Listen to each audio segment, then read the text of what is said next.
She couldn't scream when he chose her, couldn't beg when he claimed her as his wife in front of everyone. A slave, mute since childhood, invisible to a world that had already decided she was nothing. But the Viking Jarl didn't want a partner. He wanted silence, a wife who could never question him, never challenge him, never speak his secrets. It was the cruelest mercy anyone had ever shown her. What he didn't know was that silence had made her dangerous, that 13 years without a voice had taught her to listen, to see, to collect every whispered secret, every hidden betrayal, every truth people revealed when they thought no one was paying attention. And in a world built on loyalty and honor, she discovered something that would either save them all or destroy everything. Because when she uncovered the conspiracy that threatened to starve the entire settlement, when she stood before a warrior who would kill to keep his secrets buried, when she risked everything for people who had given her nothing, she learned the most terrifying truth of all.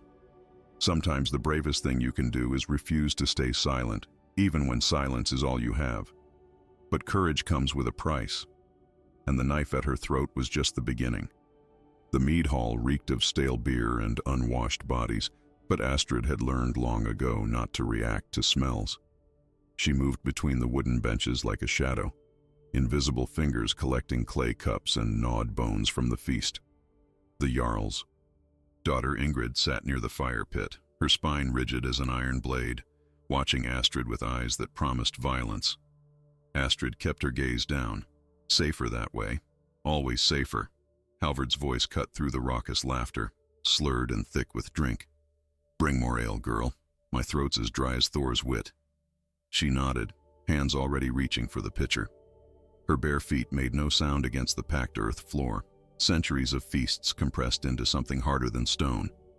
Beneath her soles, the weight of the pitcher pulled at her shoulders as she approached the Jarl's seat, her heart hammering against her ribs in that old familiar rhythm of fear. He grabbed her wrist. His fingers were hot, fever hot, and squeezed until bone ground against bone. Astrid's mouth opened in a silent gasp, but no sound emerged. It never did. 13 years of silence, and still her body tried to scream. "Look at me when I address you, thrall." She lifted her eyes. Halvard's face was flushed red from the fire and the drink, his graying beard matted with food. But his eyes held something else, something that made her stomach twist. Not lust. Worse, calculation. "You're what? 19 winters now?" He didn't wait for an answer. How could she give one? "Old enough." He released her wrist and she stumbled back, nearly dropping the pitcher. Mead sloshed over the rim, darkening the dirt at her feet. "My first wife had a voice like a seagull, screeched at me morning till night. Halvard, the thralls are lazy. Halvard, the carls disrespect you. Halvard, you drink too much." He spat into the rushes. She was right about the drinking, I'll give her that. Laughter rippled through the hall, but it had an uncertain edge. Astrid's pulse quickened. Something was wrong. The air felt charged, like before a summer storm over the fjord. "A man needs a wife," Halvard continued, louder now, playing to his audience. "The elders won't shut their withered mouths about it. Find a proper woman, Halvard. Secure an alliance, Halvard. Think of your legacy." He stood, swaying slightly, and the hall fell silent. Even the fire seemed to hold its breath. "But I'm tired of voices, tired of words, tired of being told what to do by women who think themselves wise." "No." Astrid's fingers went numb around the pitcher handle. "No, no, no. You." He pointed at her, and every eye in the longhouse turned to stare. Her skin crawled with the weight of their attention. "You'll be my wife." The pitcher slipped from her hands and shattered against the floor. Mead spread like blood across the packed earth, seeping into the cracks. Astrid's vision tunneled. The warmth drained from her face, from her fingers, from everywhere. Ingrid shot to her feet, her face twisted with something beyond rage. "Father, you're drunk. This is madness. She's a thrall, a mute thrall. You cannot—" "I can do whatever I damn well please." Halvard's voice dropped to something cold and sharp as river ice.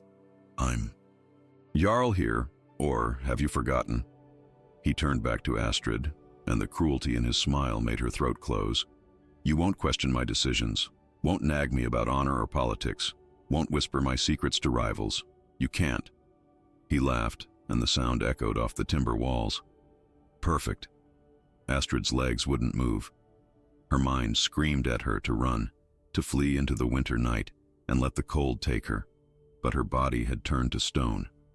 Around her, the Carls shifted uncomfortably. Some looked away. Others stared with undisguised curiosity or disgust. "The law allows it," old Bjorn spoke up from near the door, his voice raspy. "A thrall can be freed and married. It's been done." "Just because you can doesn't mean you should," Ingrid hissed. Her hands were clenched into fists at her sides, knuckles white. "This is an insult to my mother's memory. An insult to every free woman in this hall, to our entire clan. Your mother is dead." Halvard's words fell like stones. "And you're not Jarl. I'll marry who I please when I please." He gestured dismissively toward Astrid. "Take her to the women's quarters. Clean her up. The ceremony will be at first light." Two thrall women emerged from the shadows and gripped Astrid's arms. She didn't resist. Couldn't. Her body had gone somewhere else. Somewhere far away where Jarls didn't exist and girls weren't sold like livestock. They dragged her toward the back of the hall, past faces blurred by tears she refused to let fall. At the doorway, she looked back. Halvard had already returned to his drinking, dismissing her existence as easily as swatting a fly. But Ingrid stood frozen near the fire, staring at Astrid with hatred so pure it burned hotter than the flames. Her lips moved, forming words Astrid couldn't hear over the blood rushing in her ears. The night air hit her like a fist, cold, merciless. The two women pulled her across the frozen ground toward the thrall's quarters, their grip bruising her arms. Above, stars scattered across the black sky like shards of broken ice. Inside the low building, they stripped her wool dress away and dumped freezing water over her head. She gasped silently, her body convulsing. One woman scrubbed her skin with rough cloth until it burned red. The other combed through her hair with brutal efficiency, ripping through tangles without mercy. "You think you've won something," the older woman muttered, her breath hot against Astrid's ear. "You think this makes you better than us. But you're still nothing. Just a mute playing at being free." Astrid closed her eyes. Let them think what they wanted. Let them all think she was simple, empty-headed, blessed by fortune she didn't deserve. They didn't know, couldn't know. She'd been 5 winters old when the raiders came.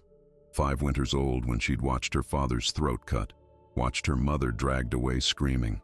5 winters old when she'd hidden in the root cellar, hand clamped over her own mouth so hard. She'd tasted blood, willing herself to disappear, to be silent, to survive. And when they'd found her the next morning, shaking and covered in her family's blood, her voice had been gone. Shocked away, the old healer had said. Maybe it would return. Maybe it wouldn't. It had returned. 3 years later, alone in the barn, she'd whispered her own name just to prove she could. The sound had terrified her more than the silence ever had. Because she'd learned something in those 3 years. She'd learned that people spoke freely around those who couldn't speak back. They revealed secrets, confessed fears, admitted crimes. They'd forgotten she had ears, a mind, a memory that held everything like water in cupped palms. She'd learned that silence was a weapon, that invisibility was armor, that a girl without a voice could hear everything.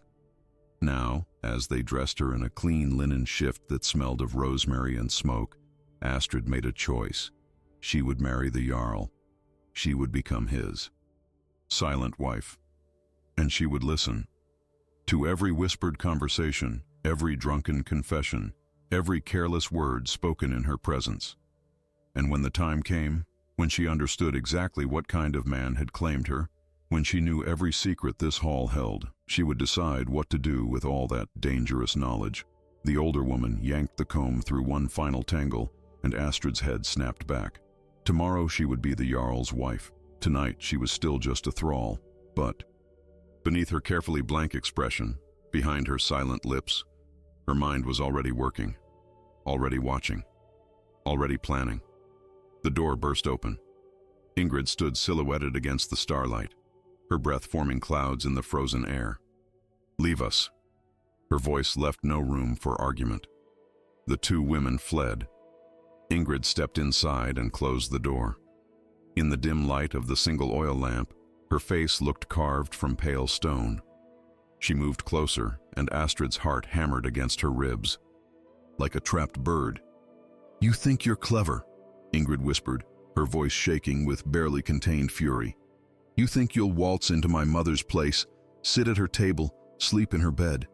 But I see you, thrall. I see exactly what you are."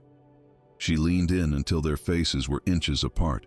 "And I will make certain you regret the day my father's eyes fell on you.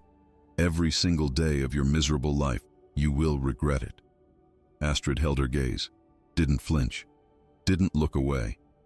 Ingrid's hand shot out and grabbed Astrid's throat, not squeezing, just holding, a promise. "You can't even scream, can you?" A terrible smile curved her lips. "How convenient." She released her grip and walked out, leaving the door hanging open. Cold air rushed in, carrying the scent of snow and pine and something else. Something that smelled like the ending of one life and the beginning of another. Astrid stood alone in the thrall's quarters, her throat still burning where Ingrid's fingers had pressed. Outside, the village slept. Tomorrow the sun would rise on her wedding day. Tomorrow she would cease being property and become something else. Something worse, perhaps, or something more dangerous than anyone in this cursed place could possibly imagine. She touched her throat, feeling the rapid flutter of her pulse beneath her fingertips. And for the first time in 13 years, she almost let herself speak, almost let the words come. But she pressed her lips together and swallowed the sound. Not yet, not yet. Dawn came too quickly. Astrid watched through the gap in the door as gray light bled across the frozen ground, turning ice crystals into tiny daggers of silver. Her body hadn't slept, couldn't sleep. Every muscle remained coiled tight, waiting for something she couldn't name. The older thrall woman from the night before entered without knocking, carrying a bundle of cloth that smelled of cedar and age. "The Jarl's first wife wore this," she said flatly, dropping the bundle at Astrid's feet. Ingrid insisted. The emphasis on the last word made clear this was meant as insult, not honor. Astrid unfolded the dress. Deep blue wool, the color of the fjord at twilight, with embroidered borders along the sleeves and hem. The stitching was exquisite, tiny knots forming patterns of waves and ravens. A dead woman's dress, a dead woman's life, waiting to swallow her whole. She pulled it over her head. The fabric hung loose around her shoulders.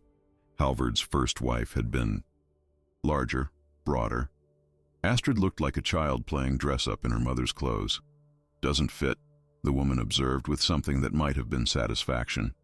She produced a leather belt, cinching it tight around Astrid's waist until the dress bunched and gathered. There, good enough for a thrall bride. Outside, voices gathered. The entire village would attend, not out of celebration, but curiosity, morbid fascination. They wanted to witness the Jarl's madness, to see the mute thrall elevated above them all, to judge, to remember, to use against him later when the politics demanded it.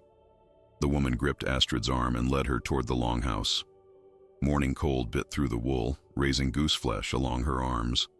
Her breath formed clouds that dissipated into nothing, like words she'd never speak.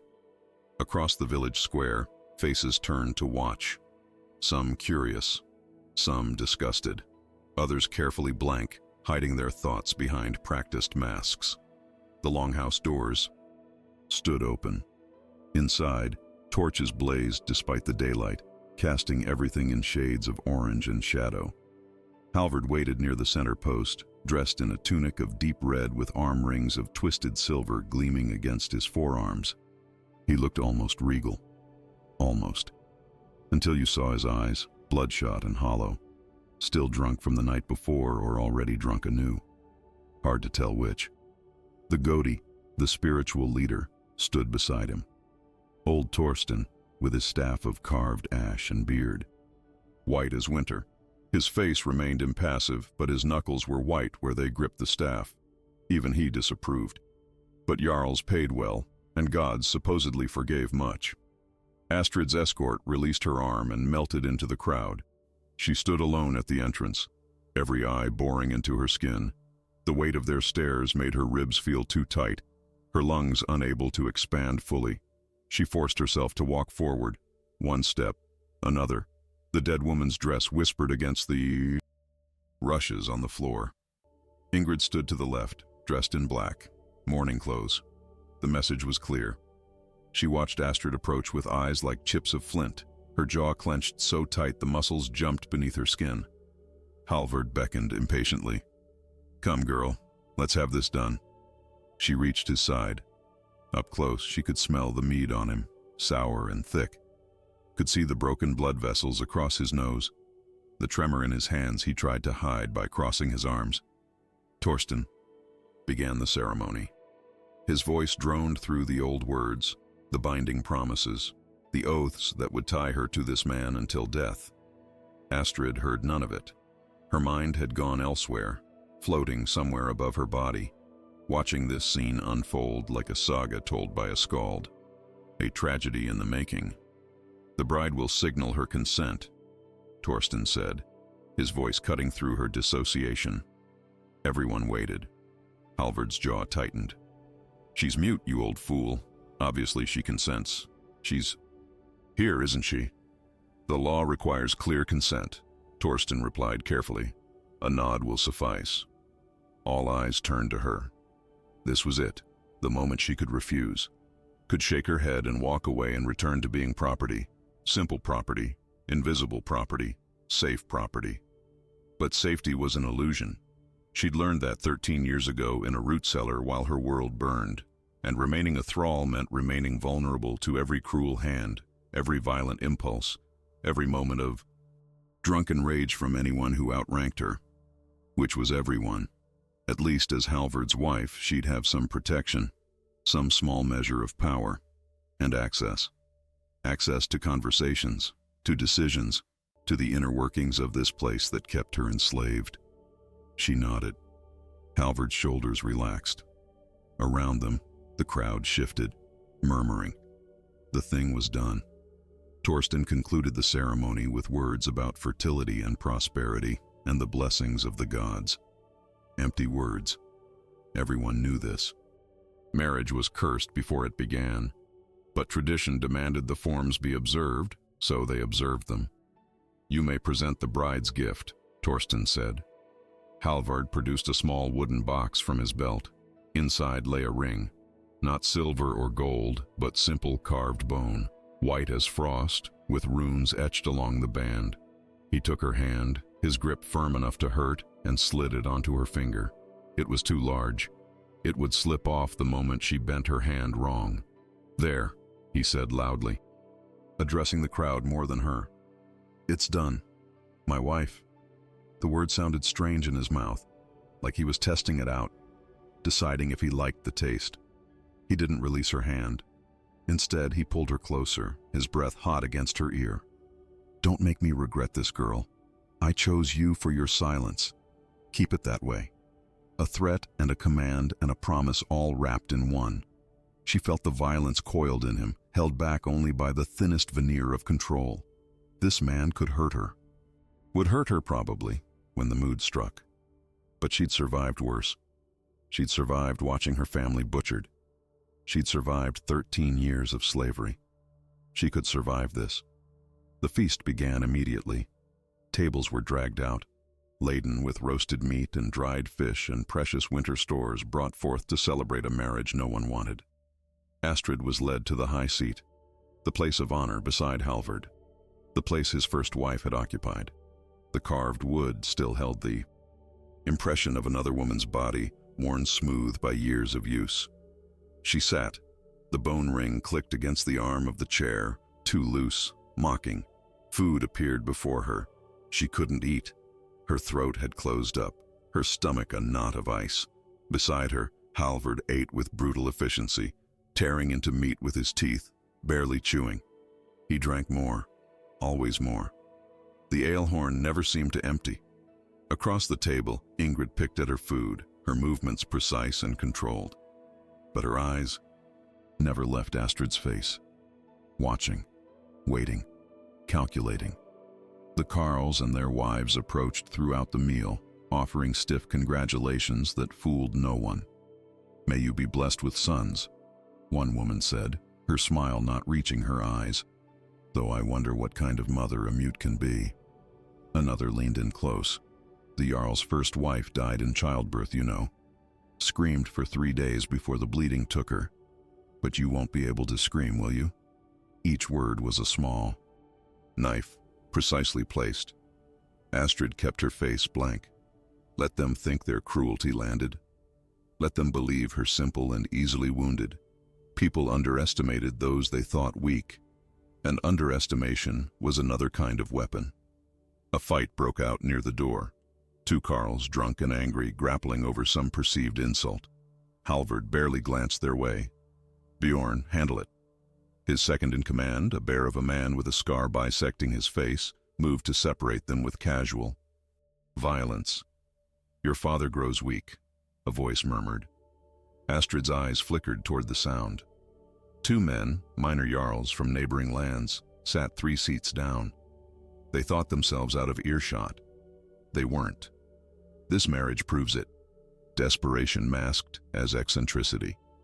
"Give it time," the other replied. "Weak leaders don't last long, especially with wolves circling."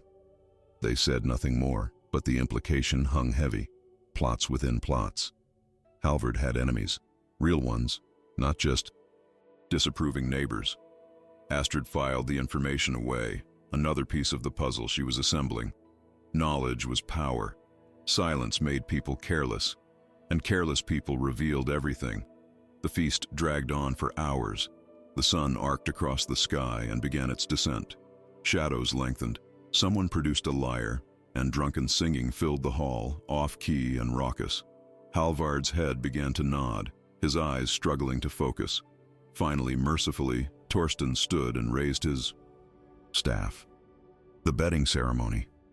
Astrid's blood turned to ice water. No, she'd known this was coming. Had to come. But knowing didn't make it easier. Didn't make her body stop shaking as hands gripped her arms and pulled her to standing. Women surrounded her, their faces flushed with drink and excitement. This was entertainment for them. A spectacle. They led her toward the back of the longhouse, toward Halvard's private chamber, the room where his first wife had died screaming. The bed loomed, large in the dim light, covered in furs that smelled of must and thyme. Behind her, men dragged Halvard, laughing and making crude jokes. He stumbled, barely able to walk, his eyes glazed. They pushed him into the room and someone slammed the door shut. Cheers erupted from the other side of the wood. Halvard swayed on his feet, squinting at her like he'd forgotten who she was. Then his eyes focused, sharpened. He took a step forward. Astrid's back hit the wall. Nowhere to run, nowhere to hide. He reached for her, and she closed her eyes, waiting for pain, for violence, for the inevitable horror. His hand touched her shoulder, then dropped away. She opened her eyes. Halvard had collapsed onto the bed, face first into the furs. Within seconds, his breathing deepened, became the heavy rhythmic sound of unconsciousness. He was asleep, too drunk to even remember why they were here. Relief flooded through her so powerfully her knees buckled. She slid down the wall and sat on the floor, hugging, her knees to her chest. Outside, the celebration continued, oblivious. Inside, she was alone with a sleeping Jarl and a temporary reprieve. But reprieve wasn't salvation. Tomorrow night would come, and the night after. Eventually, Halvard would be sober enough to remember he'd taken a wife. 3 weeks passed in a strange, suspended reality. Astrid moved through the longhouse like a ghost wearing a dead woman's skin, neither thrall nor truly wife, existing in some undefined space that made everyone uncomfortable, including herself. Halvard barely spoke to her. Mornings, he'd wake with a groan, stumble from the bed they technically shared but never touched in, and disappear into his duties. Evenings, he'd return drunk, collapse beside her, and the cycle would repeat. She'd become a piece of furniture in his life, present but irrelevant. The relief should have been overwhelming. Instead, it felt like waiting for an axe to fall, because axes always fell eventually. She'd begun working in the kitchens again, despite Ingrid's protests that it was beneath the Jarl's wife. But idleness meant visibility, and visibility meant scrutiny. In the kitchens, she could fade into routine, listen to the thralls gossip, watch the free women interact. Learn. Did you hear? Una, the head cook, whispered to her assistant while chopping onions. Her thick fingers worked with surprising delicacy. Bjorn's been meeting with the Ragnarsons 3 times in the last week. The Jarls from the Western Territories? The assistant's eyes widened. But they're... Exactly. Una glanced around, her gaze sliding over Astrid without truly seeing her. Just the mute girl in the corner grinding herbs. Nothing to worry about. Halvard's treaty with them expires at spring thaw. If Bjorn's courting their favor... She didn't finish the sentence. Didn't need to. Bjorn, Halvard's most trusted warrior, meeting secretly with potential rivals. The implications formed a web of betrayal that made Astrid's skin crawl. She filed it away, another thread in the tapestry she was weaving in her mind. Every conversation, every furtive glance, every tension-filled silence. She collected them all like a raven hoarding shiny objects. The kitchen door burst open. Ingrid swept in, bringing cold air and colder fury. "Where is my father's wife?" The words dripped with contempt. Una pointed wordlessly at Astrid. Ingrid's jaw tightened. "You, come with me. Now." Astrid set down the mortar and pestle, wiped her hands on her apron, and followed. What choice did she have? Ingrid led her through the longhouse, past the great hall where men practiced sword forms in the weak winter light filtering through smoke holes, past the weaving room where women worked looms with mechanical efficiency, to a small storage room at the back of the complex. Ingrid shut the door behind them. The space was cramped, smelling of dried herbs and old leather. Barely enough room for 2 people to stand without. Touching. "Do you think you're clever?" Ingrid's voice was soft, which made it more terrifying than shouting. "Playing the humble servant while wearing my mother's ring?" She grabbed Astrid's hand, yanking it up between them. The bone ring caught the dim light. "Do you think this makes you family? Makes you one of us?" Astrid met her gaze. Steady, unflinching.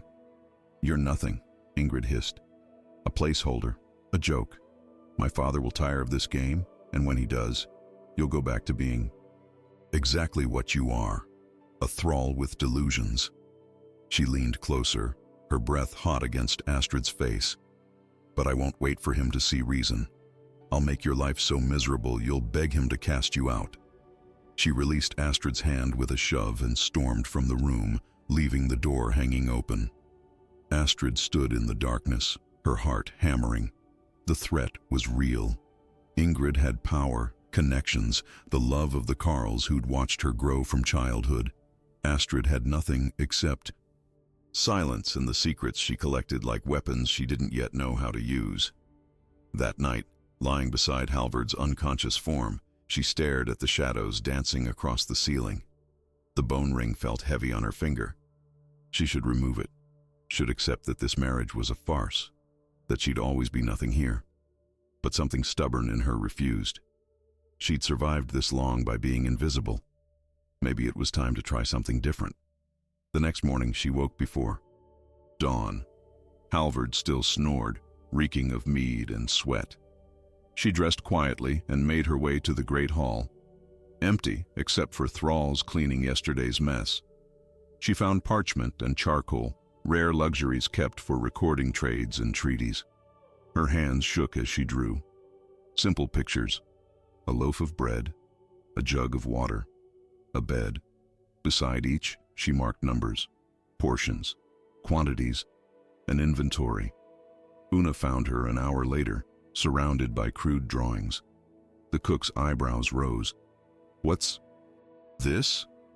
Astrid pointed at the drawings, then at the storage rooms, made a sweeping gesture encompassing the entire longhouse. Una's weathered face crinkled in thought. "You're taking inventory of our winter stores?" Astrid nodded emphatically. "Why would—" Understanding dawned. "You think we're running short? Another nod, because they were.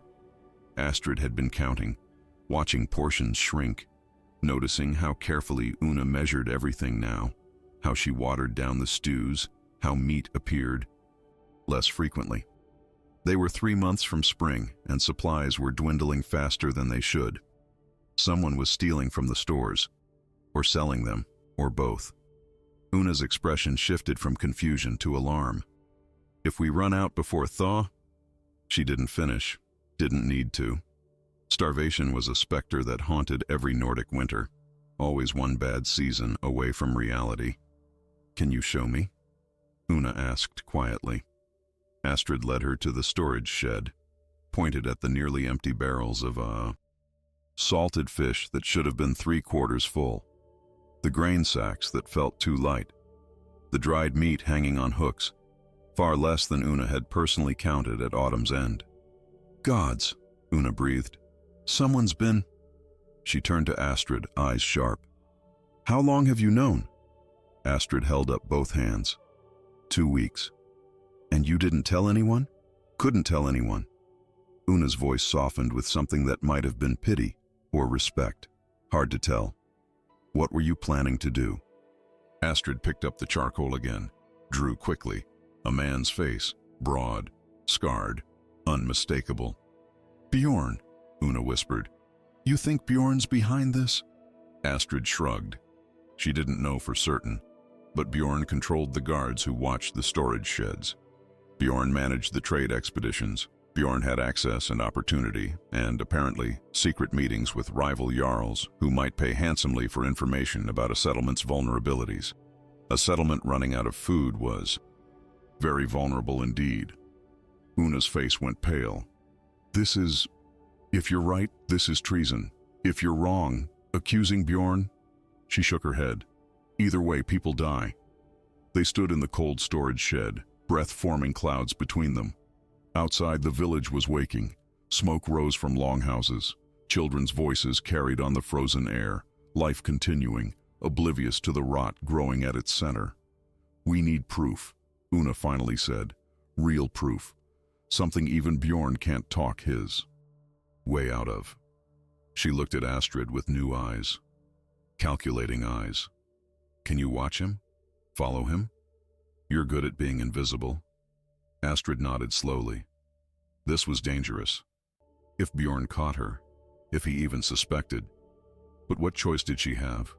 Let the village starve? Let children die while a traitor sold their survival for silver? Be careful, Una warned.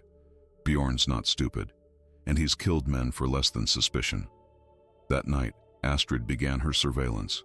She learned Bjorn's patterns. He visited the storage sheds every 3rd night, always after the 2nd watch change. He'd slip inside, remain for perhaps 10 minutes, then emerge and return to his quarters. No guards accompanied him, no witnesses. On the 5th night of watching, Astrid followed him inside. Her heart hammered so hard she thought it might crack her ribs. The shed was dark, lit only by the torch Bjorn carried. She pressed herself against the wall, barely breathing, as he moved deeper into the building. He stopped at the grain barrels, pulled one away from the wall. Behind it, a loose board. He pried it up, revealing a hollow space packed with small leather pouches. He withdrew one, tested its weight, tucked it into his belt, then replaced the board and barrel with practiced efficiency. Silver. He was hoarding silver, selling the settlement's food stores and pocketing the profit while his people slowly starved. Astrid's hands clenched into fists. Rage, hot and sharp, flooded through her. This man ate at Halvard's table, drank Halvard's mead, swore oaths of loyalty while actively destroying them from within. Bjorn turned suddenly. His torch swept the shed. Astrid froze, pressing harder against the wall, praying the shadows would hide her. The light passed inches from her face. Rats, Bjorn muttered. Place is full of them. He left. The door swung shut behind him. Astrid waited until her heart stopped trying to escape her chest, then crept forward. She needed proof. Something tangible. She found the loose board, pried it up with shaking fingers. The silver pouches gleamed in the darkness. She took one, just one, enough to prove what she'd seen. As she tucked it into her dress, a sound made her freeze. Footsteps coming back. "Forgot my damn knife." Bjorn's voice, closer now. No time to replace the board. No time to hide. The door swung open. Torchlight flooded the shed. Their eyes met. For one eternal second, neither moved. Then Bjorn's face twisted into something murderous. His hand went to his belt, closing around the blade there. "You!" he snarled, stepping forward. "You stupid, mute little—" Astrid ran, burst through the door, and into the night. Behind her, Bjorn's roar of fury split the air.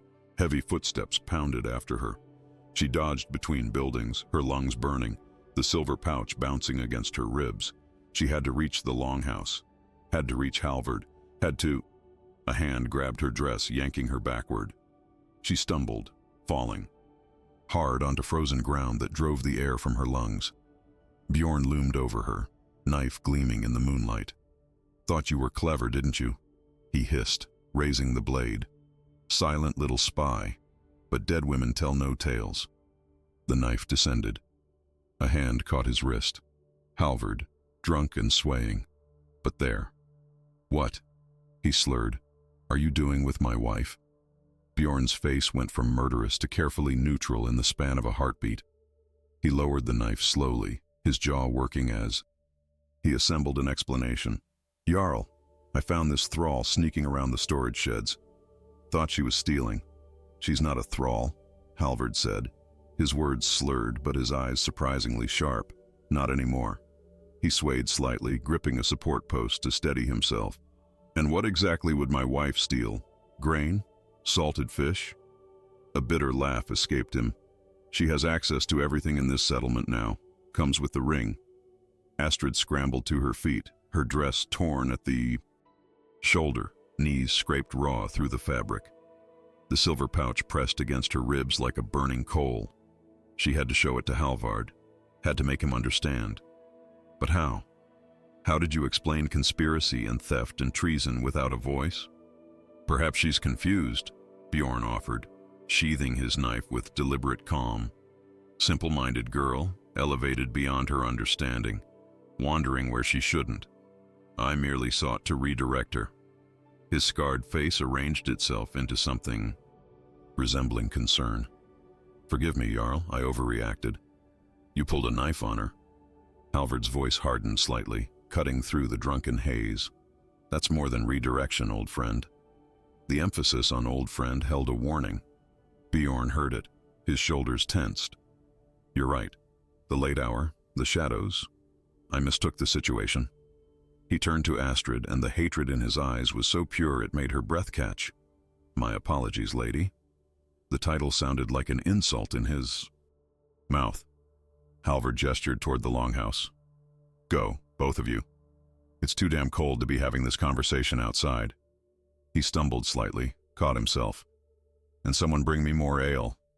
My head's starting to clear and I don't like what I'm thinking." They walked back in tense silence. Astrid's mind raced. The silver pouch felt impossibly heavy. Should she reveal it now? In front of Bjorn, who could spin any story, who had Halvard's trust earned over decades of service? Or wait for a private moment that might never come? Inside the longhouse, a few people still lingered near the dying fire. Ingrid among them, her eyes narrowing as she saw Astrid's torn dress and scraped knees. A small smile played at her lips. Watching Astrid brought low clearly pleased her. Halvard dropped into his chair with a groan. "Explain." Bjorn spoke first. "As I said, I found her." Halvard held up a hand. "I wasn't asking you." He looked at Astrid. "Well, what were you doing out there?" She stood, frozen. Every eye in the hall fixed on her. Her pulse hammered in her throat. She reached into her dress, fingers closing around the leather pouch. Pulled it out, held it up. The firelight caught the silver, making it gleam. Halvard's eyebrows rose. "What's that?" She stepped forward, opened the pouch. Silver coins spilled onto the table between them. At least 20, maybe more. A fortune. Far more than any thrall or even most carls would see in a year. Where did you get that? Halvard's voice had gone very quiet. Astrid pointed at Bjorn, then at the storage sheds, made a gesture of hiding, then taking. She's lying, Bjorn said instantly, but there was a tightness around his eyes. Trying to deflect from her own theft, she probably stole that from somewhere in the longhouse, my quarters perhaps, and now accuses me to save herself. Halvard stared at the silver. His fingers traced one of the coins, turning it over.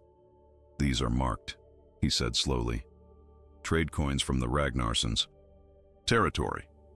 He looked up at Bjorn. Why would my wife have Ragnarsson silver? Why would I? Bjorn countered. If I were stealing, would I be stupid enough to use marked coins? Maybe you thought no one would notice, Ingrid interjected. All eyes turned to her. She stood near the fire, arms crossed. Or maybe you didn't care. You've been meeting with them, haven't you? The Western Jarls. I've heard the rumors. Bjorn's face darkened. Rumors spread by small-minded people with nothing better to do than invent drama. Una. Halvard's voice cut through the rising tension. The cook looked up from where she'd been trying to disappear into the shadows. Come here. Una approached reluctantly, wringing her hands. The winter stores, Halvard said. How are they? Una's face went pale. She glanced at Astrid, then at Bjorn, then at the floor. They're concerning, Jarl. Concerning how? Lower than they should be. Significantly lower. I've been rationing for 2 weeks, but if we don't get supplies soon. She trailed off, the implication clear. Halvard's jaw tightened. He turned back to Bjorn. And you, as master of stores, you've noticed nothing amiss? The winter's been harder than expected, Bjorn said smoothly. People eat more when it's cold. We've had more visitors than usual. The calculations were off from the start. Or someone's been selling our food to the Ragnarssons, Ingrid said quietly, weakening us from within, making us dependent. So when spring comes and they decide to push their borders, we're too starved to resist. The hall had gone deadly silent. Even the fire seemed to hold its breath. Bjorn laughed. It sounded forced. This is ridiculous. You're going to believe a mute thrall and paranoid gossip over me? Over 30 years of loyal service? 30 years, Halvard agreed. Which is why I'm not having you executed where you stand. He stood, swaying only slightly. The alcohol seemed to have burned off, leaving behind something cold and sharp. But I'm also not a fool. Una, tomorrow at dawn, full inventory of all stores. Every grain of wheat, every strip of dried meat, everything. Record it all. Yes, Jarl. Bjorn, you're confined to quarters until the inventory is complete. If the numbers match what they should be, you have my apology.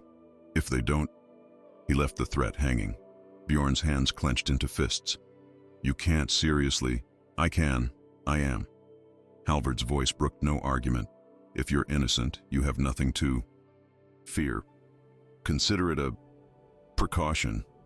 Two Carls stepped forward, hands on their sword hilts, not drawn, not yet, but ready. Bjorn looked around the hall, saw no allies, no one willing to speak for him.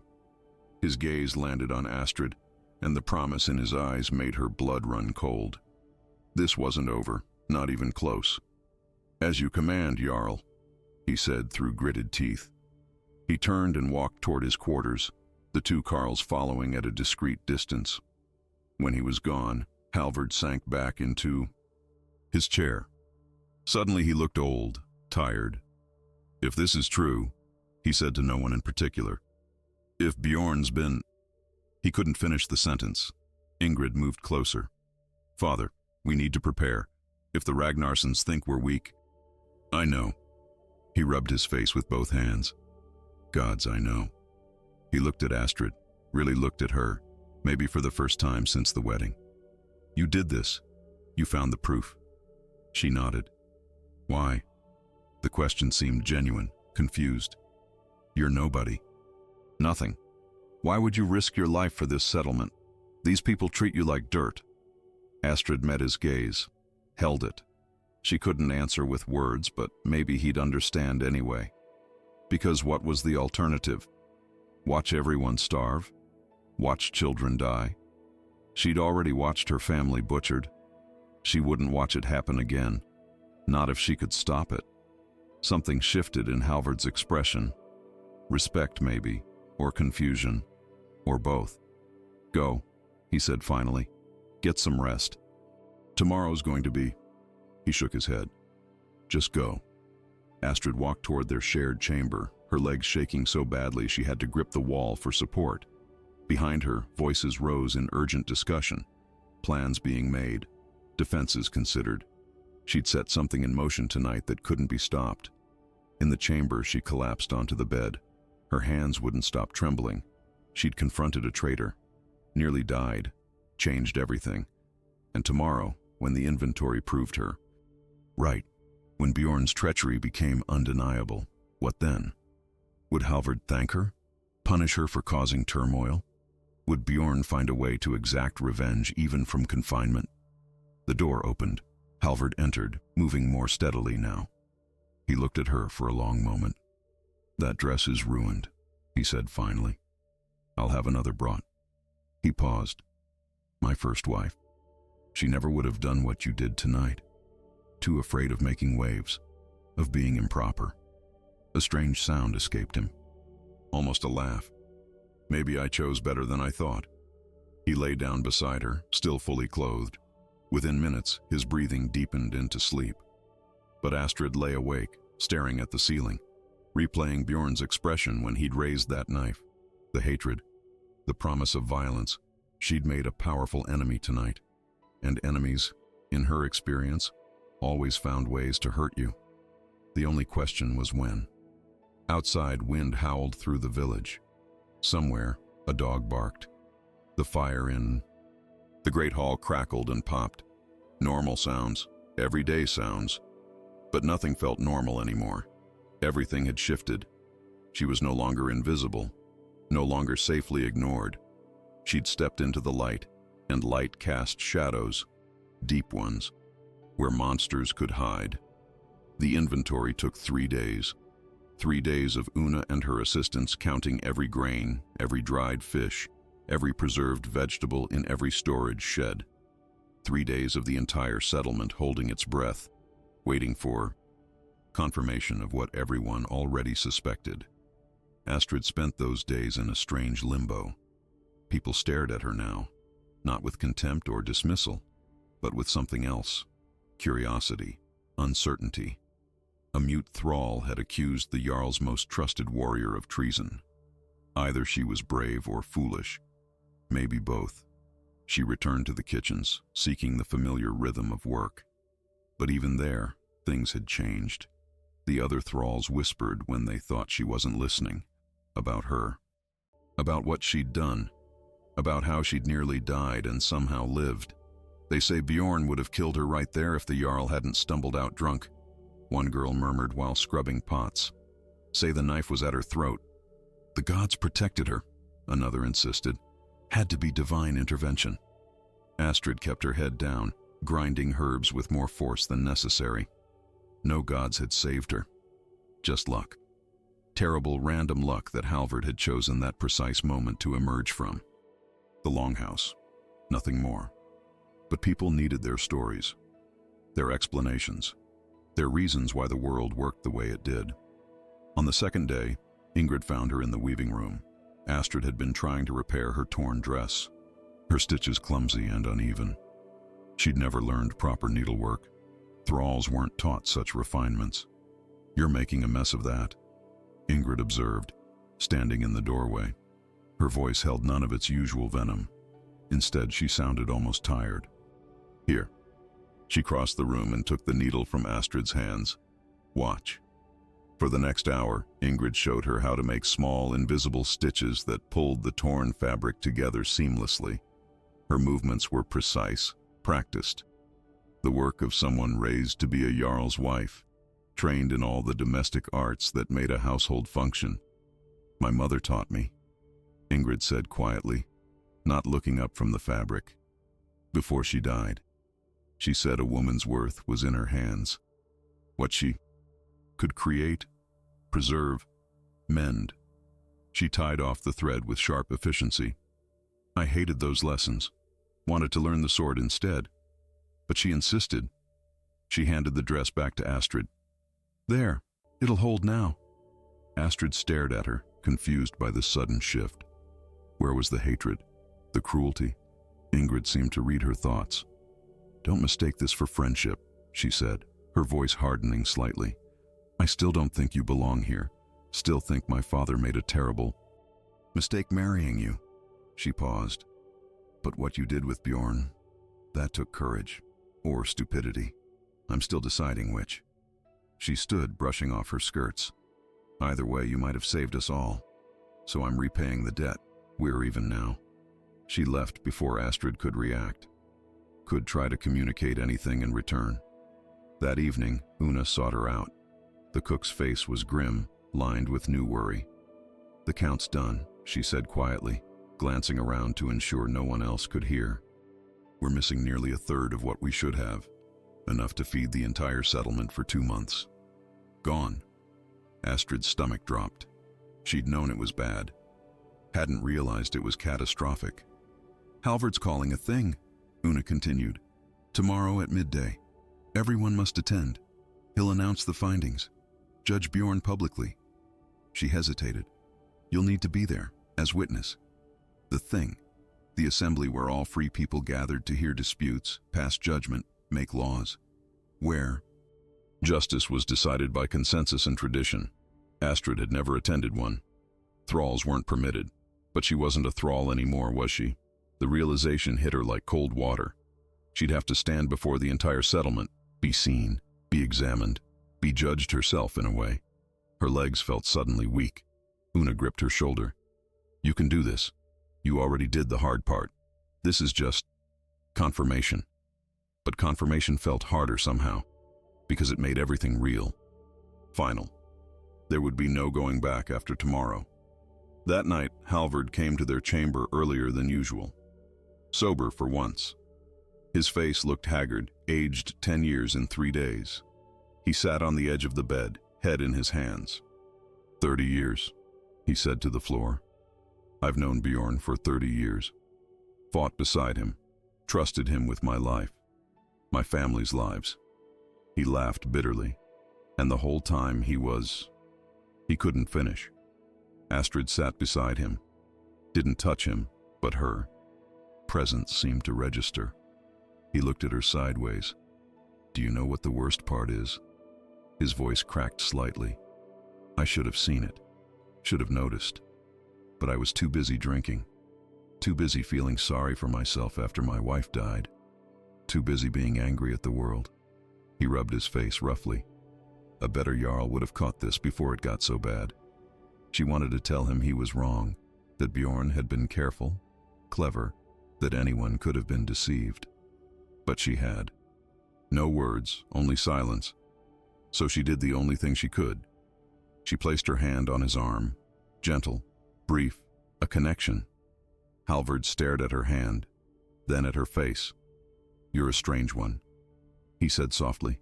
I chose you to be voiceless, powerless. But somehow you've become... He trailed off, searching for the word. Important, more important than half the Carls in this settlement. He shook his head.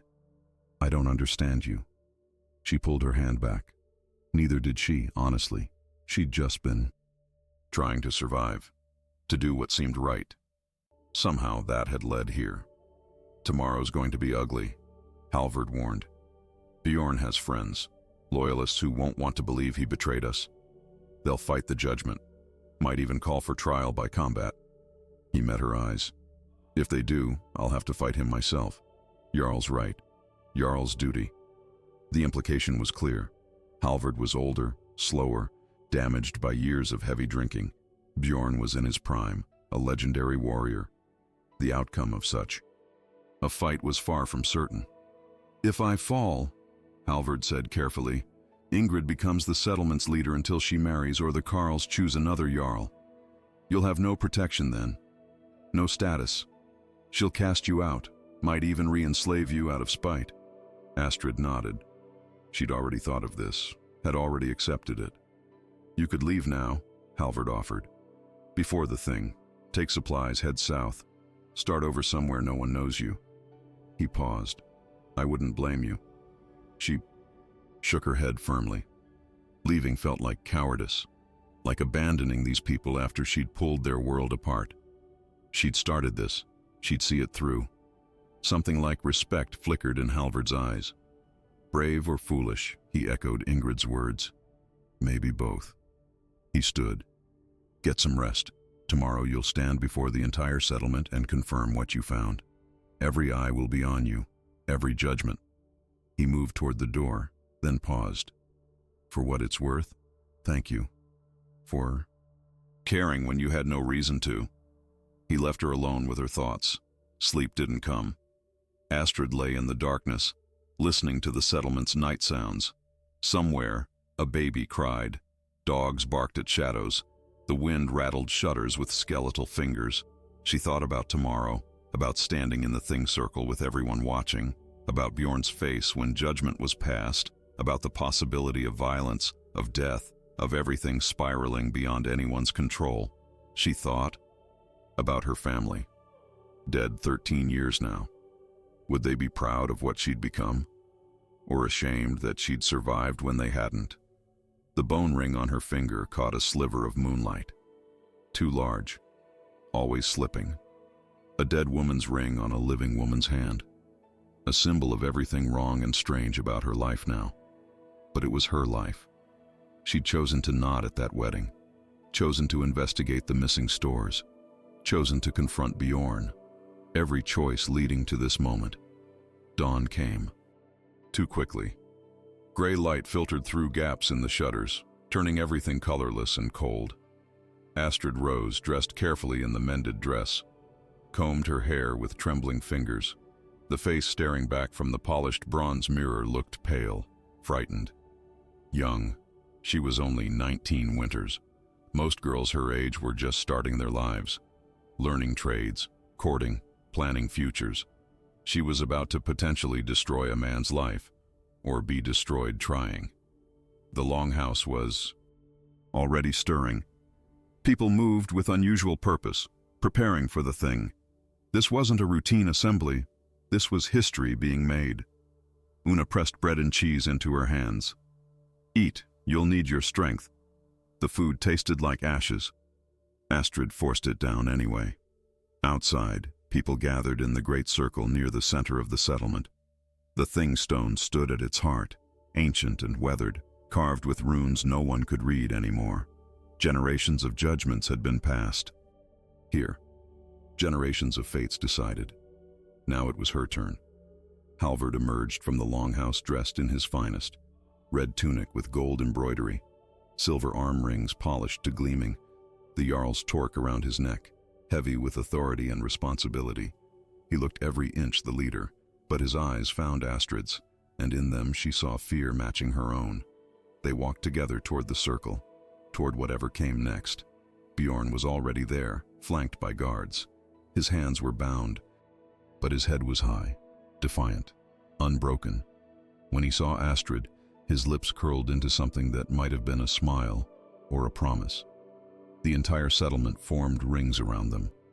Hundreds of people, every face turned their direction, waiting.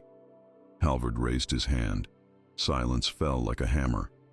"We gather for judgment," he announced, his voice carrying across the frozen ground. "Accusations have been made, evidence gathered. Truth will be revealed here, before gods and community, as is our way." He turned to Astrid. "Step forward, witness. Show us what you found." Her legs barely held her, but she stepped forward, into the center of the circle, into history, into a future she couldn't predict. Every eye fixed on her, judging, waiting, wondering what a mute girl could possibly prove. Astrid stood in the center of the thing circle, surrounded by hundreds of faces. The weight of their attention pressed down on her like physical force, crushing the air from her lungs. Her hands shook. She clenched them into fists, nails biting into palms, using pain to anchor herself. Halvard gestured to Una. "Present the findings." The cook stepped forward, clutching a piece of parchment covered in careful tallies. Her voice wavered at first, then steadied. The winter stores, as counted over 3 days by myself and 4 witnesses, show significant losses. Grain, 62 barrels short. Salted fish, 43 barrels. Preserved meats, 117 pieces. Dried vegetables, 38 sacks. She paused, letting the numbers sink in. Total loss equals approximately 2 months of full rations for the entire settlement. Murmurs rippled through the crowd. Shock, anger, fear. 2 months of food gone meant starvation was no longer a distant possibility, but an approaching certainty. Impossible, Bjorn called out, his voice strong despite his bound hands. Those numbers are wrong. I kept careful records. Una must have miscounted. 4 witnesses, Una repeated, her voice sharper now. 4 separate counts over 3 days, all matched. The numbers are accurate.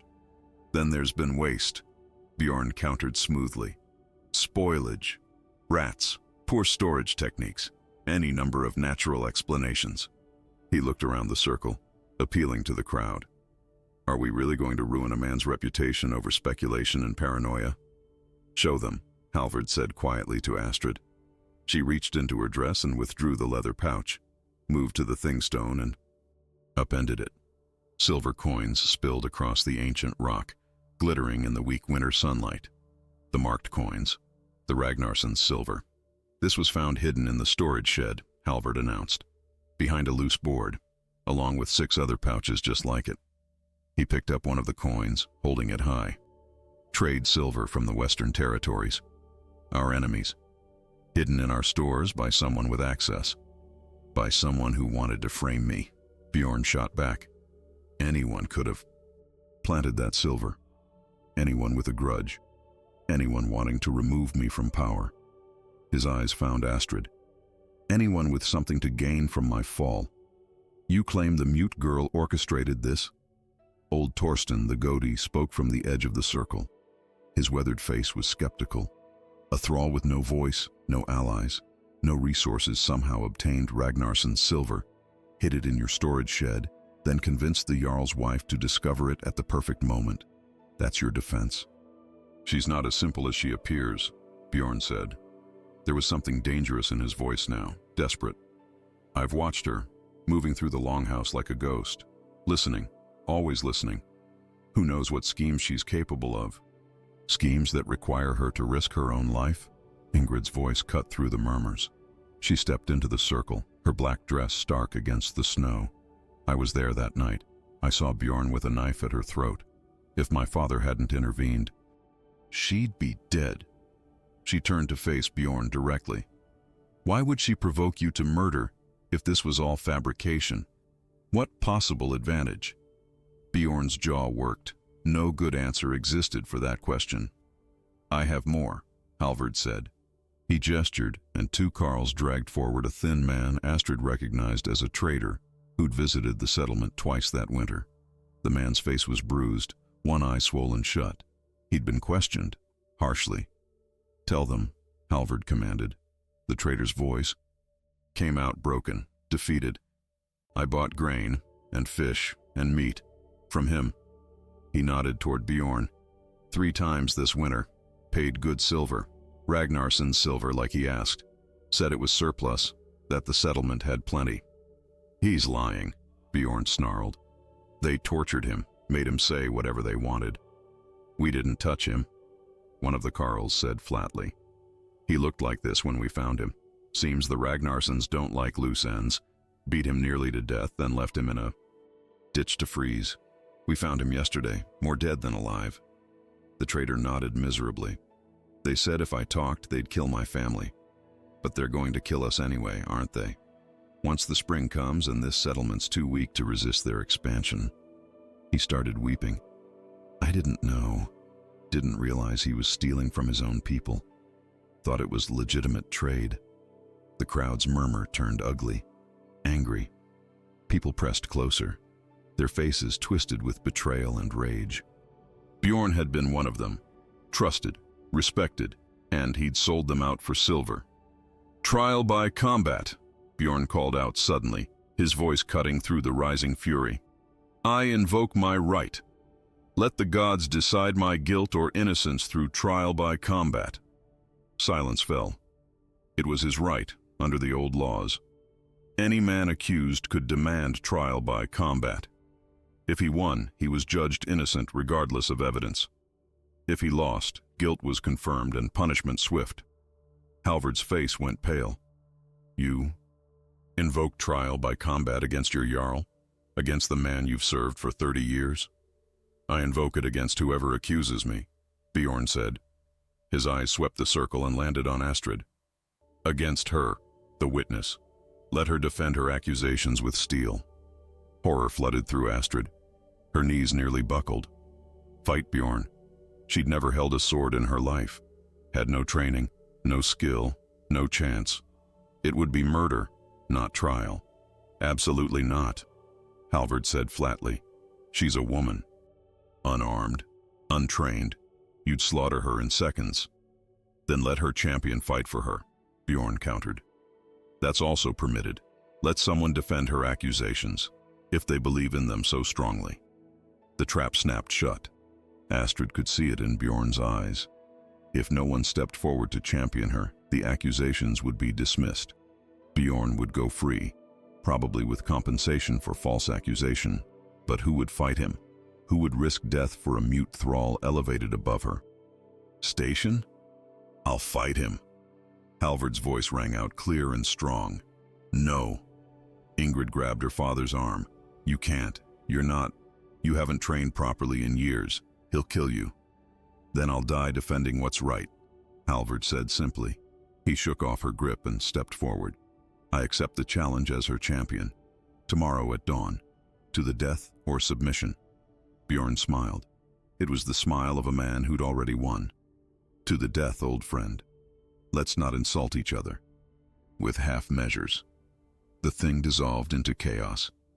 People shouting, arguing, some supporting Halvard's courage, others muttering that he was too old, too broken by drink, that Bjorn would destroy him, that the settlement would lose both traitor and Jarl in one bloody morning. Astrid stood frozen in the center of it all. This was her fault. She'd started this chain of events, and now Halvard would die because of it. Ingrid's face was ashen. You've killed him, she hissed at Astrid as she passed. My father will die tomorrow because of your accusations. I hope you're satisfied. The crowd began to disperse. Halvard was immediately surrounded by carls, advisors, people offering strategies and encouragement. He caught Astrid's eye over their heads. He didn't look afraid. He looked determined. Resigned, maybe, but not afraid. Una found her as she stood alone by the thing stone. Come, the cook said gently. You can't stay here. Astrid let herself be led away. Her mind felt disconnected from her body, floating. Everything had gone so wrong so fast. She'd thought truth would be enough. Justice would prevail. But justice, she was learning, was more complicated than truth, more violent, more costly. That night, she couldn't eat, couldn't rest. She paced the chamber like a caged animal while Halvard sat calmly sharpening his sword. The rasp of stone on steel filled the silence between them. Stop worrying, he said without looking up. What happens, happens. The gods. We'll decide. But Astrid didn't believe in gods. Hadn't since she'd prayed desperately in that root cellar 13 years ago and no one came to save her family. Gods were stories people told themselves to make sense of senseless things. Halvard set down the sword and whetstone, looked at her properly. You did the right thing. You know that, yes?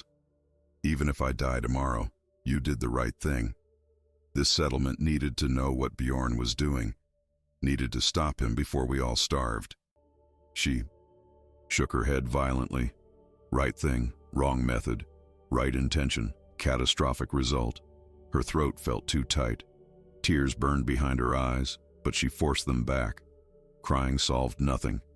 Come here. Halvard's voice was surprisingly gentle. She approached hesitantly. He took her hand, the one wearing the bone ring. His thumb traced the carved runes. My first wife made this. Did you know that? carved it herself from a whalebone I brought back from a raid when I was young and stupid, and thought violence was glory.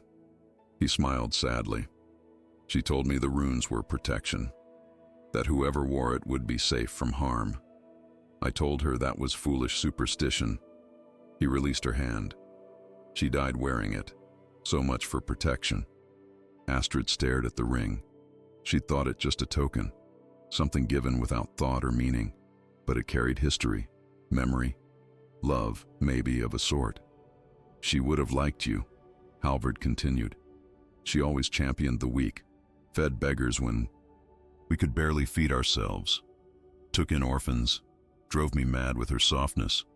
His voice caught, but she was good, truly good, something I've never managed to be. He met Astrid's eyes. You remind me of her, that same stubborn goodness that won't look away from suffering. He stood, picked up his sword, tested its weight. I'm going to try very hard not to die tomorrow. But if I do, know this. You gave me something these last weeks. Purpose. A reason to be better than the drunk I'd become. Whatever happens, I'm grateful for that. Before Astrid could react, he'd left the chamber, going to prepare.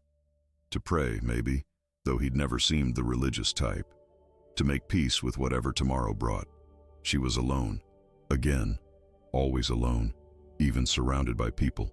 She touched the ring, felt the smooth bone, the careful carving. Protection that hadn't protected. But maybe that wasn't the point. Maybe the point was that someone had cared enough to try, to offer what comfort they could in a world that offered so little. Tomorrow Halvard would fight, might die, because she'd been too moral, too stubborn, too good, as he'd said. Was goodness worth death? Worth watching another person she'd started to care about destroyed? She didn't know. Didn't have answers. Only questions that cut like knives. Outside, the settlement prepared. Weapons were sharpened. The combat ground was cleared. People placed bets on the outcome, because people always found ways to profit from tragedy. And somewhere, Bjorn was probably smiling. Because even if he died tomorrow, he'd take Halvard with him. Would leave the settlement leaderless and vulnerable. The Ragnarsons would sweep in come spring and claim everything. Maybe he'd already won. Maybe they'd all already lost. Dawn broke blood red across the horizon. Astrid stood at the chamber window, watching color seep into the gray world like a wound opening. Her hands gripped the sill so tightly her knuckles had gone white. Behind her, the bed lay empty. Halvard had never returned. The combat ground was already crowded when she emerged. The entire settlement had gathered, pressed shoulder to shoulder in a circle around the marked fighting space. Their breath formed clouds in the frozen air, hundreds of small ghosts rising toward a sky that promised nothing but cold indifference. Halvard stood at one end of the circle. He'd stripped to his tunic despite the bitter cold, his sword hanging loose in his right hand. His face was calm, too calm, the face of a man who'd already accepted death and made his peace with it. Bjorn waited at the opposite end. He wore no shirt at all, his scarred torso a map of past battles. His muscles were still hard, still powerful. He looked like what he was, a warrior in his prime facing a man 20 years past his. The betting had been fierce. Una had whispered earlier. 10-1 odds favoring Bjorn. No one believed Halvard could win. They'd come to watch their Jarl die with whatever dignity he could muster. Torsten stepped into the center, his staff planted firmly in the frozen earth. We gather to witness trial by combat. Bjorn Skarson stands accused of theft, treason, and betrayal of his Jarl and people. Halvard Eriksson stands as champion for the witness who brought these accusations. His voice carried across the assembled crowd. The combat is to the death. No quarter asked or given. May the gods judge truly. He withdrew to the circle's edge. For a long moment, neither man moved. They simply stared at each other across the distance. 30 years of friendship, of brotherhood forged in battle, of shared ale and shared losses. All of it ending here, in blood on frozen ground. I'm sorry it came to this, Halvard said quietly. But in the utter silence, everyone heard. I'm not, Bjorn replied. You've grown weak, old friend. This settlement needs strength, not a drunk who married a thrall and calls it leadership. Then prove your strength. Halvard raised his sword. Come kill me! Bjorn charged. The sound of steel meeting steel rang out like a bell. Halvard blocked the first strike, barely, the impact driving him back 3 steps.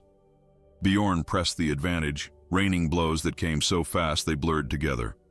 Halvard's blade moved in desperate parries, each block sending shocks up his arms, visible even from where Astrid stood. He's going to lose, she thought.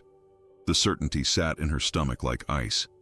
He's going to die, and it's my fault. Bjorn's sword slipped past Halvard's guard and opened a line across his ribs. Blood bloomed against the tunic, spreading dark and wet.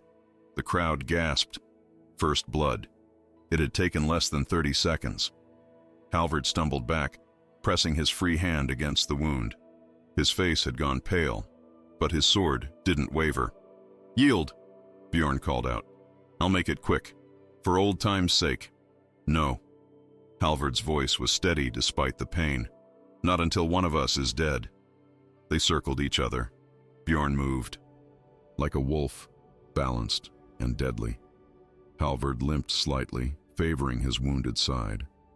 Every breath seemed to cost him. The second exchange was worse. Bjorn's blade found Halvard's left shoulder, cutting deep. The Jarl's offhand dropped, useless. He could barely hold his sword with his right. Blood ran down his arm, dripping from his fingertips to steam against the frozen ground.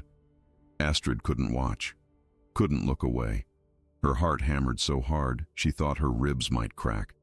Around her, the crowd had gone silent. Even those who'd bet on Bjorn seemed uncomfortable now. This wasn't a fight.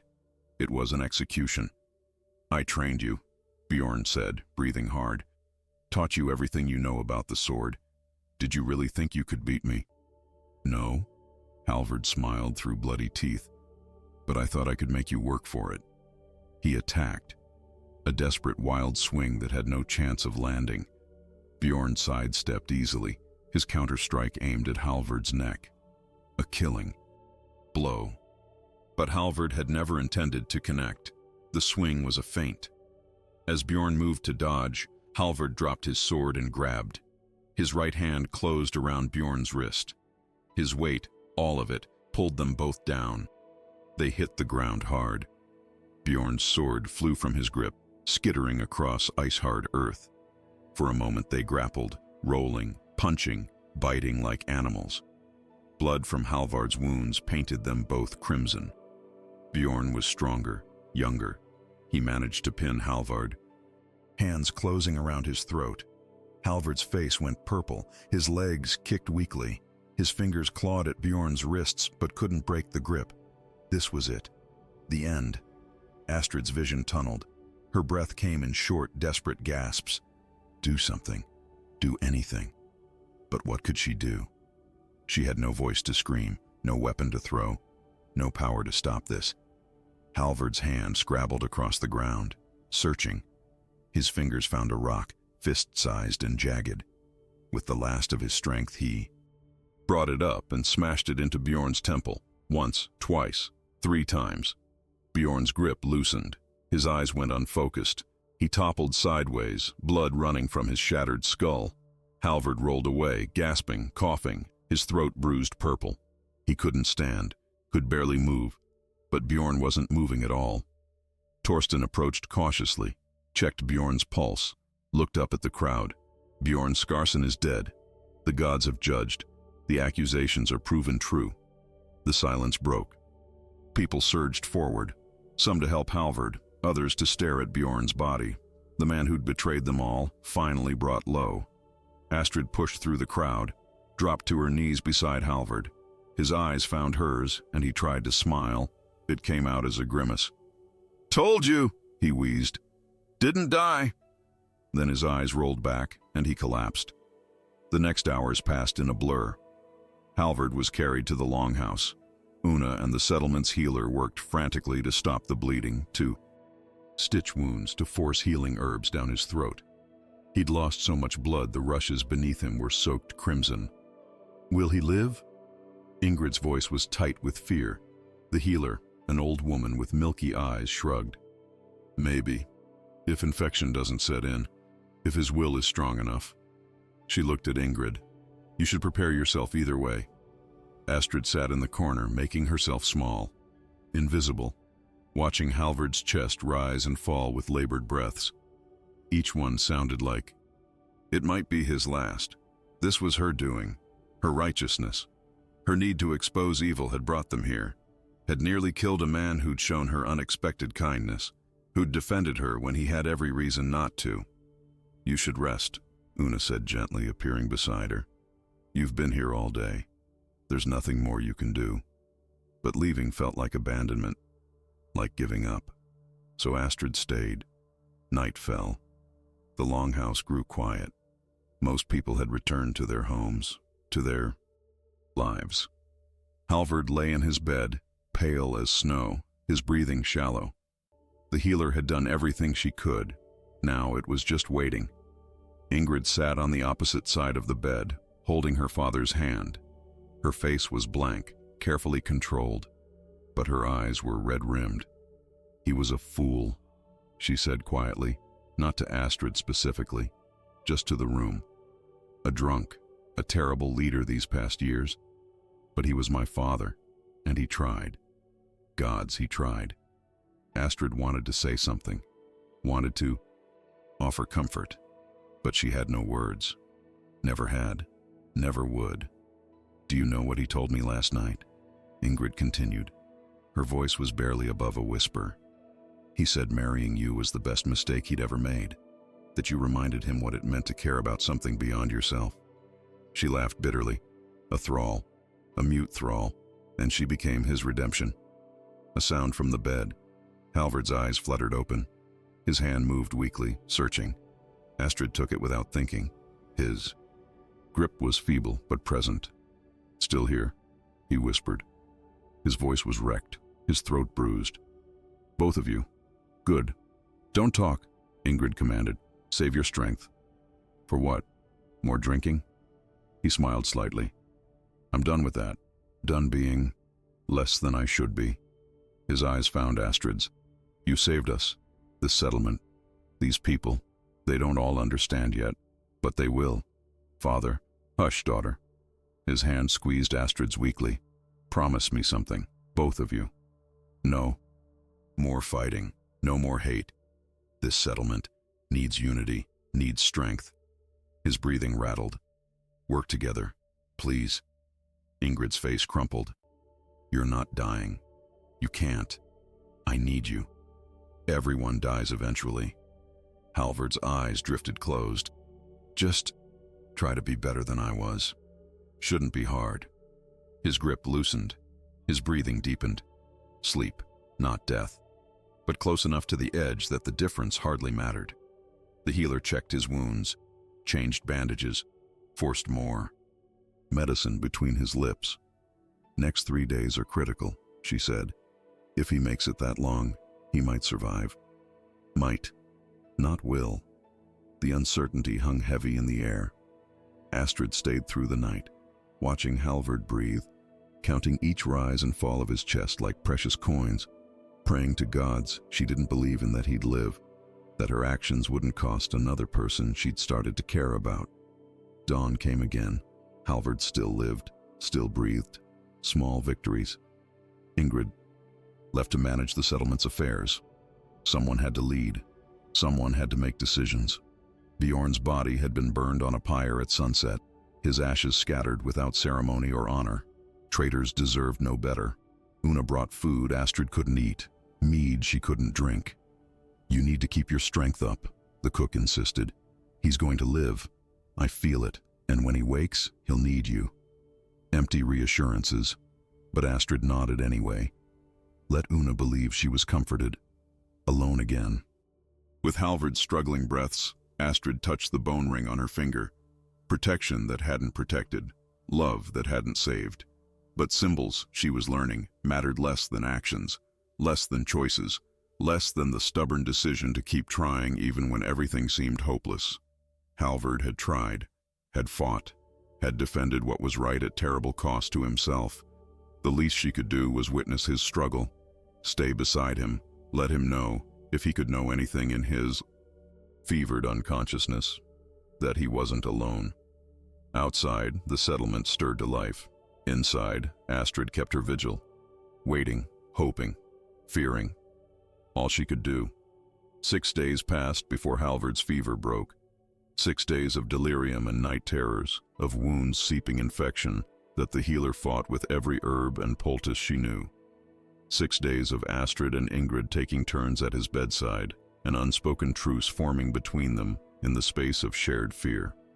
On the 7th morning, Halvard opened his eyes, clear eyes, focused eyes. He looked at Astrid sitting in her usual corner and croaked, "Water." She nearly knocked over the chair, rushing to bring him a cup. Her hands shook so badly half the water sloshed onto the floor, but she managed to hold it to his lips, supporting his head while he drank. "Thank you," he whispered. 2 words, but they carried weight beyond their simple meaning. Ingrid burst into the chamber moments later, summoned by a thrall who'd witnessed Halvard waking.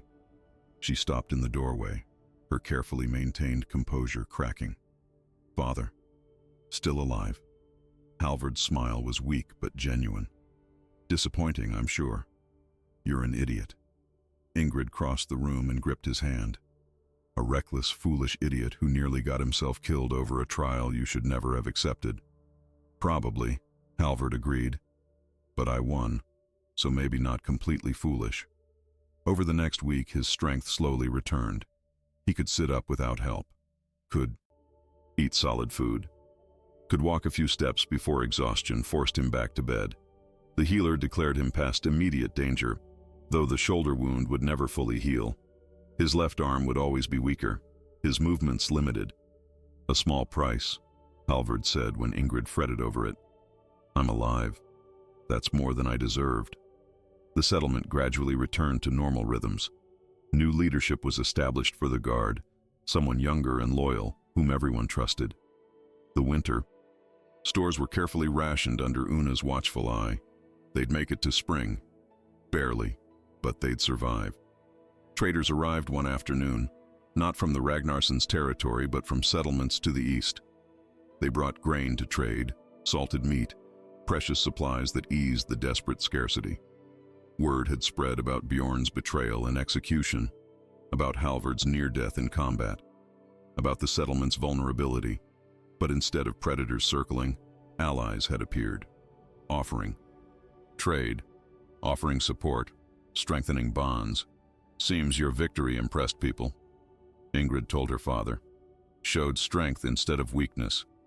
The other Jarls are reconsidering their positions.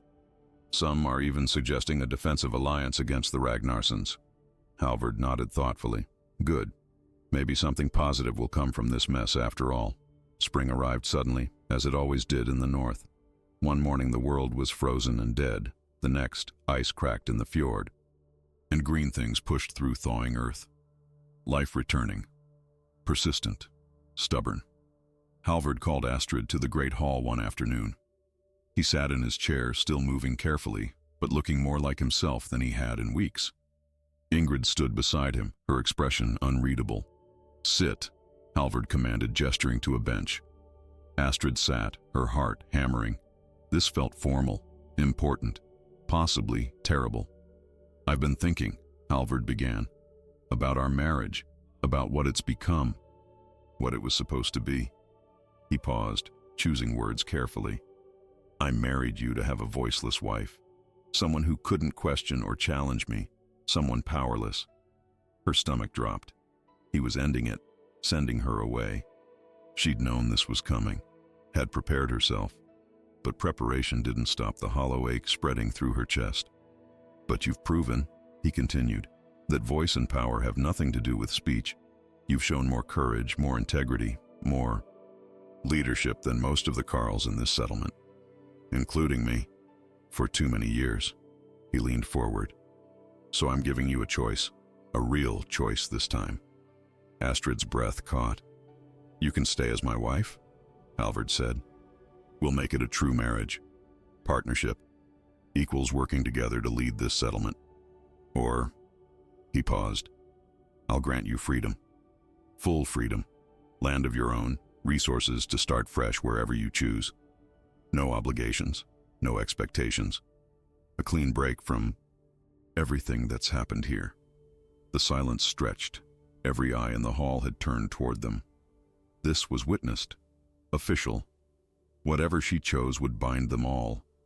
She can't answer. Someone muttered from the back. How's she supposed to? Astrid stood, walked to where Halvard sat. She pulled the bone ring from her finger, the ring that had always been too large, the ring that carried a dead woman's love and failed protection. She looked at it, then at Halvard, then, very deliberately, she placed it back on her finger. A choice, clear as speaking. Something shifted in Halvard's expression. Relief, gratitude, maybe even affection, though calling it love would be too much, too soon. They barely knew each other. But foundations existed. Respect, understanding, shared experience of survival. Then it settled. Halvard announced to the hall. Astrid remains as my wife and partner. Her voice carries the same weight as mine in all matters concerning this settlement. He raised his voice. Let any who doubt her authority answer to me. No one doubted. Not after what she'd done, what she'd survived. The weeks that followed brought changes, gradual ones. Astrid began attending council meetings, sitting beside Halvard as decisions were made. She couldn't speak, but she'd learned to communicate. Gestures, drawings, expressions. People learned to read her, to wait for her input, to value her silence as much as others' words. Ingrid, surprisingly, became something like a friend, or at least an ally. You're insufferable, she told Astrid one afternoon while teaching her proper embroidery. Stubborn and idealistic and completely impossible to hate no matter how hard I try. She yanked a stitch tight with unnecessary force. My father's happier than I've seen him in years. He stopped drinking so much, started leading properly again. Because of you. Astrid shook her head, not because of her, because of himself. She'd just been the catalyst. Don't argue, Ingrid said. Just thank you for giving me my father back. Summer came. The fields turned green. Crops grew. Children played in sunshine that lasted almost all day. Life continued with its endless, beautiful persistence.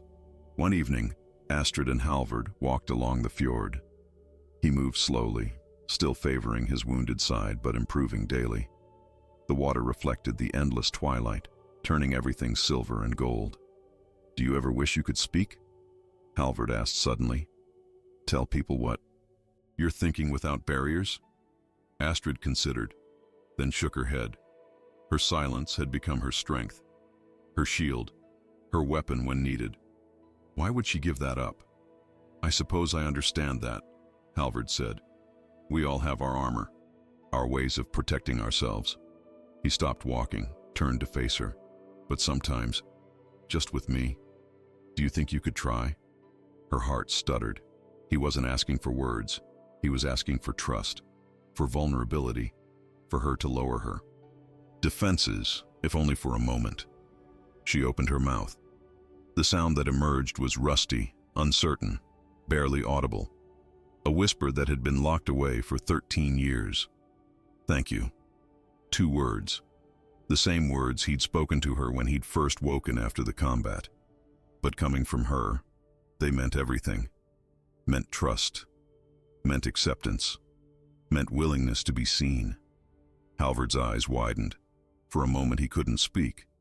Then he smiled, genuine and warm. You're welcome, he said softly, for whatever I did to earn your trust, though I'm not sure I deserve it. You do, she whispered. The words felt strange in her mouth. Foreign, but also right. True. They stood in the twilight, 2 broken people who'd somehow found wholeness in each other's company. Not through romance or passion, but through mutual respect. Through surviving darkness together. Through choosing again and again to be better than their circumstances demanded. Will you speak again? Halvard asked. Or was that just for me?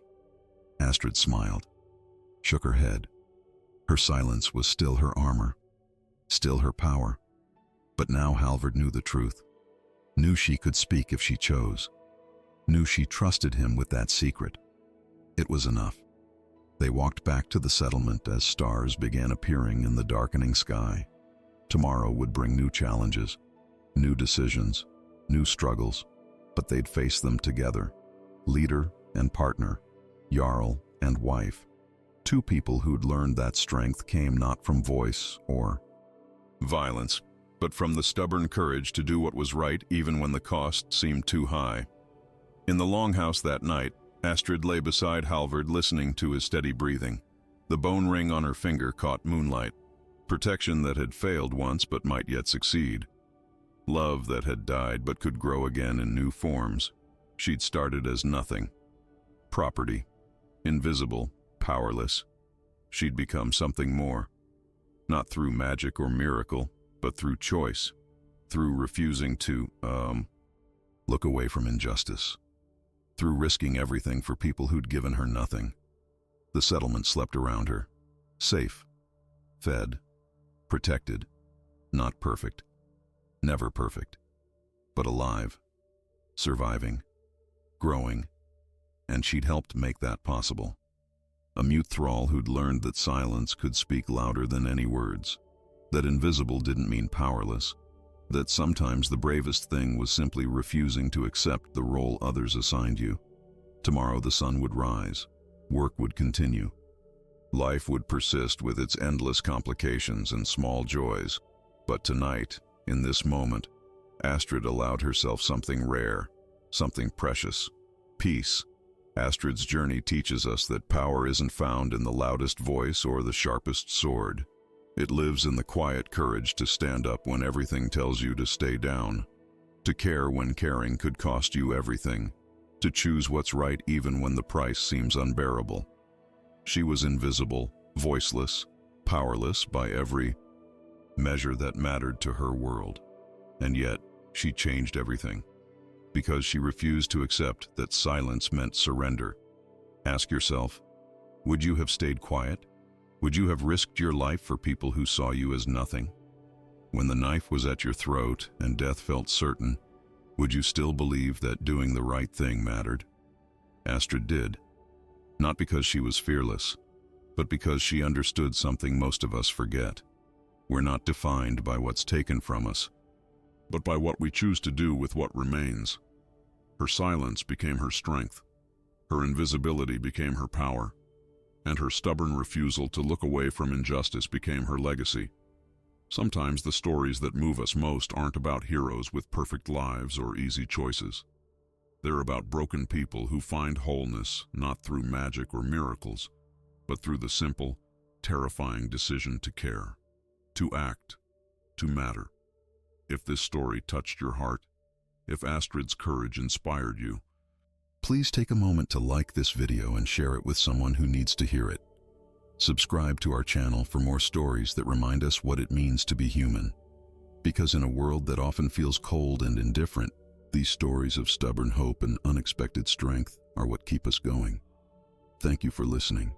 Thank you for caring. And remember, your voice matters even when you think no one's listening.